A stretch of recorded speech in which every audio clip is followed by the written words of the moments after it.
My name is Mama Ada, and for 30 years, I've been a head cook in the grandest mansions in Maitama.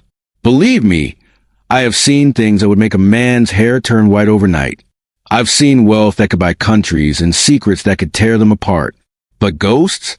I never believed in them. And love? I didn't believe in that either. Not the real kind. Anyway, love, I always figured, was a transaction for the rich and a weakness for the poor. But that all changed because of Adanna. She wasn't just another girl looking for work. You could see it in her eyes the moment she arrived. She was a woman on a mission, carrying a storm inside her. That was before the nights in Abuja started feeling cold despite the heat, and before the shadows in Emeka Okoro's mansion began to move all on their own. This is the story of how the coldest man in Nigeria had his world set on fire by a humble maid and the terrible secret she fought to control. Emeka Okoro was a man carved from stone. He was the richest, most powerful man on our street, a street where even the air smelled like money. His suits were always black, his face was always stern, and his heart, well, we all just assumed he didn't have one.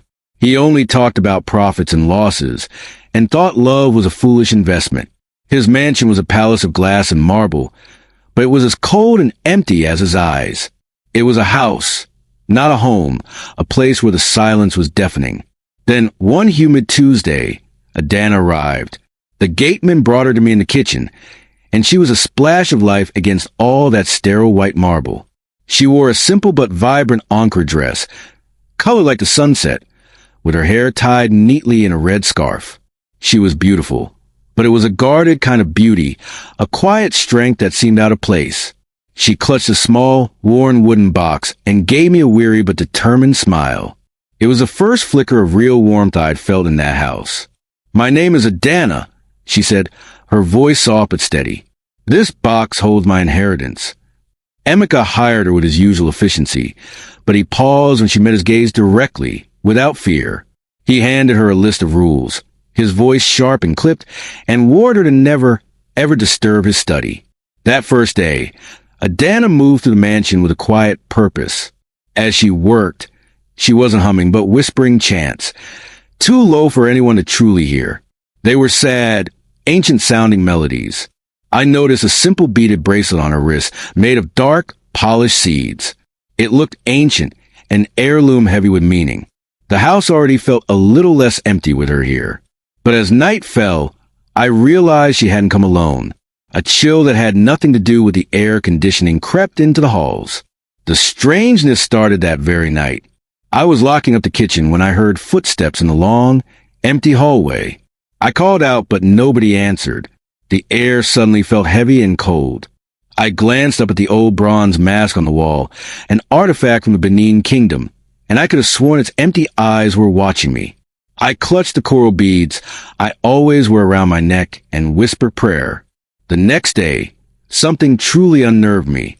Adanna was in the kitchen polishing a silver tray. She took off her beaded bracelet for a moment, setting it on the countertop, and BM, the overhead lights flickered violently and went out.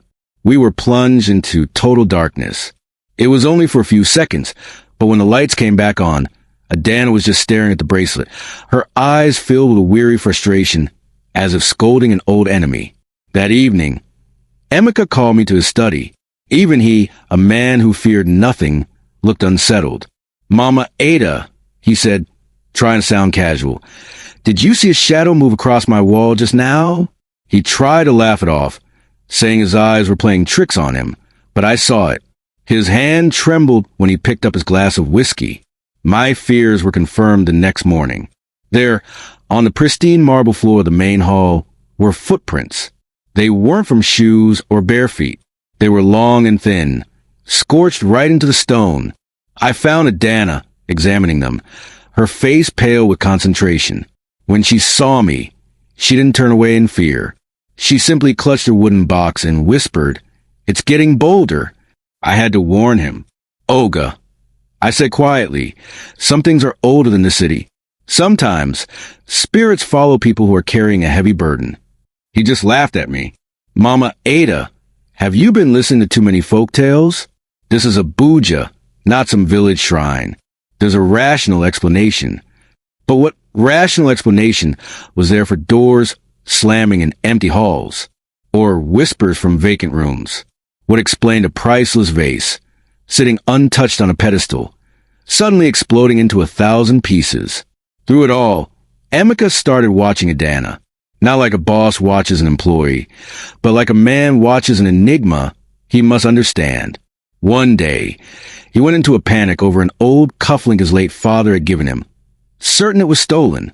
But later, Adanna found it under a cabinet. The calm honesty in her eyes when she returned it seemed to shake him. A crack was forming in his stone exterior. He started asking her questions about her village and her family. Her answers were always brief, her eyes guarded, her gaze always drifting towards the shadows. The light in her own eyes seemed to dim, not with fear, but with exhaustion. Sometimes at night, I'd hear her chanting softly from behind her door and see a faint, sickly green light glowing from under it. It came from a bracelet. The shadows were growing, and I knew she was fighting a battle we couldn't see. The breaking point came during a thunderstorm. Rain hammered the windows, and the power went out. The mansion became a terrifying maze of dancing candlelight. Emeka was in his study trying to work. I was in the kitchen with Adanna, and the poor girl was tense, focused.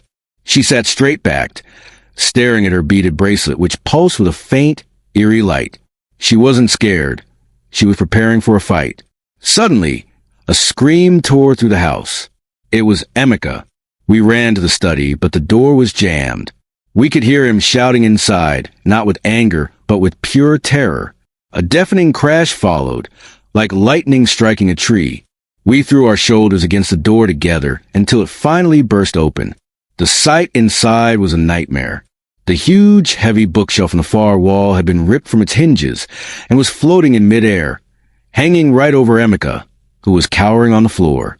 Holding it there was a shadow, not a trick of the light, a solid, writhing mass of darkness. It had no definite shape, but you could feel its ancient hatred. The smell of grave dust and decay filled the air. Emeka was paralyzed, his rational world shattering.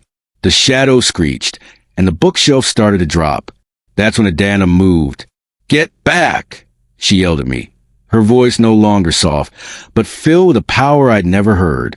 She ran into the middle of the room, between Emeka and the creature. She ripped the bracelet from her wrist and smashed her wooden box on the floor. It burst open, not with treasures, but with dried herbs, white chalk, and a small, sharp knife. This girl wasn't just a maid. She was a guardian. "I will not let you have him," she screamed at the shadow. She started chanting in a deep, guttural language, an ancient Igbo dialect I couldn't understand. The bracelet in her hand exploded with brilliant, blinding white light, pushing back the darkness. The shadow recoiled, hissing in agony. It let go of the bookshelf, which crashed to the floor, missing Emeka by inches. Adanna stood her ground, a warrior bathed in that strange light. Her face transformed, the weariness replaced by an ancient, terrible power. She held the glowing bracelet forward like a shield. The shadow, unable to stand the pure light, dissolved into nothing, leaving behind only the chilling cold and the smell of burnt air. And then, silence. Adanna collapsed to the floor, the light fading from her bracelet. Emeka just stared, his entire worldview broken. The humble maid he'd barely noticed had just saved his life from a demon. I rushed to Adanna, helping her sit up. She was trembling, utterly spent. Emeka, moving like a man in a dream, got his feet. He knelt before her, among the shattered wood and scattered herbs. The billionaire, kneeling to the maid. He picked up the now dull bracelet and gently took her hand, sliding it back onto her wrist himself. "Who are you, Adanna?" he asked, his voice a raw whisper. It wasn't a demand, but a plea. And so, in the wreckage of his study, she told him.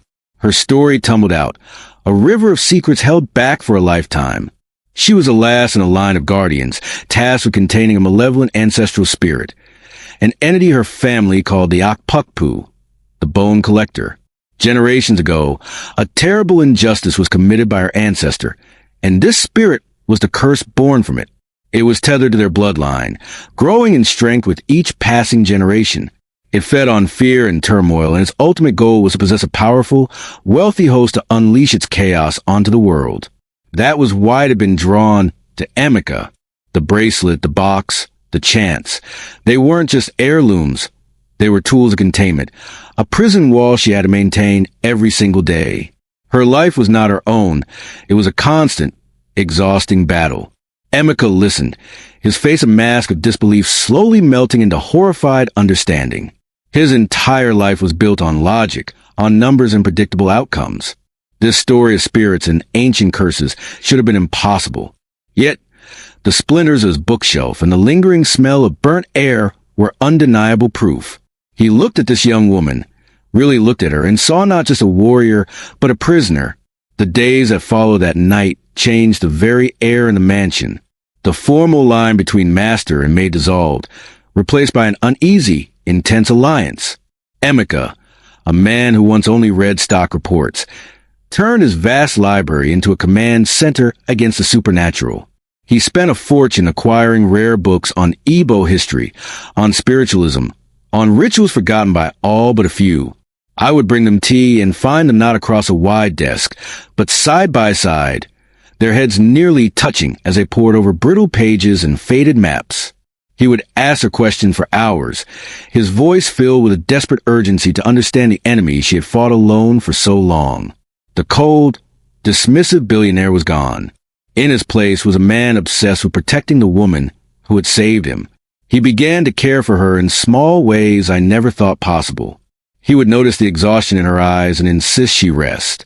He would have me prepare her favorite foods, remembering a casual comment she'd made weeks before. One evening, I passed the library and saw her asleep in a chair, a book in her lap. Emeka was standing over her, gently draping his own expensive suit jacket over her shoulders. It was a gesture of such tenderness it made my old heart ache. But their newfound partnership did not scare the darkness away. It only made it angrier. A hairline crack appeared in a solid marble statue. The whispers returned, now tinged with mocking laughter. One morning, a single, dead bird lay on the doorstep of the study. The bone collector was watching, testing their bond, promising a war far greater than the one they had already survived. Their fight was just beginning. The mansion is no longer just a house. It's a fortress. But this is an enemy that logic can't predict and money can't buy off. How can a modern billionaire's resources combat an ancient evil? And can a love born in the shadow of a demon survive when that demon is trying to tear them apart? Subscribe and turn on your notifications, because the coming storm is one you will not want to miss. That night, after Adanna had told him everything, I watched him walk her to her room. The mansion was quiet, the air still thick with ozone and revelation. He didn't say much, but his eyes, once so cold and empty, were now filled with fierce, protective fire. He was a man who had only ever invested in things he could own, things that would yield a profit. He stopped at her door and turned to her. I built my empire on the principle that every problem has a logical solution, he said, his voice quiet but firm. My world didn't have room for this, for you. He reached out, not to touch her, but to gesture to the space around them, to the battle she fought. But you are real. This danger is real. He finally met her gaze, and the last wall of stone around his heart crumbled. Your burden is now my burden, Adanna. We will face it together. As I watched him walk away, I knew I was witnessing the start of something far more valuable than any of his billion-dollar deals. It wasn't a transaction. It might still be a weakness. But for the first time in that cold, grand house, it felt like love. And it was a love that might just be strong enough to fight the dark.